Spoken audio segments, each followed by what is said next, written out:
আসসালামাইকুম, আমি শামস। আমার পাশে লম্বা যে মানুষটাকে দেখতে পাচ্ছেন হলো তাপস ভাই, পুলিশ ক্রিকেট ক্লাবের সদস্য। তো তিনি অনেক জোরে বল করে থাকেন এবং ওনার যে ব্যাট, এটা পুরানো একটা ব্যাট ছিল, হ্যান্ডেলের সমস্যা ছিল, হ্যান্ডেল রিপেয়ারিং করা হয়েছে, প্লাস ফ্রেশ করে দেওয়া হয়েছে এবং আমাদের কোম্পানির স্টিকার লাগানো হয়েছে। তো ভাই, আপনি অনলাইনে মূলত দিচ্ছিলেন আমাকে, অনলাইনে দেখছিলাম যে সামনাসামনি কিরকম হয়েছে কোয়ালিটি?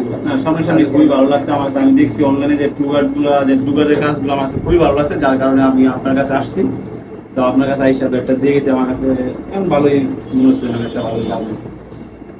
তো ব্যাট রিপেয়ারিং করা হয়েছে, পাশাপাশি ভাইয়া একটা গ্লাভস নিয়েছে পাকিস্তানি ইনারগুলো, এবং আমাদের কোম্পানির পক্ষ থেকে ভাইয়াকে স্পেশাল ডিসকাউন্ট বা স্পন্সরও বলা যায়, কিন্তু স্পেশাল ডিসকাউন্ট ভাবে ব্যাগটা দেওয়া হয়েছে। তো ভাই, আপনার কাছে যদি ব্যাগটা খেলে আগে থেকে ভালো মনে হয়, অবশ্যই পেজে একটা রিভিউ দিন, আমার ভিডিওটা আমার পেজে আপলোড হবে। ঠিক আছে, আপনি জানাই দেন ব্যাগটা আসলে ঠিক আছে। Thank you.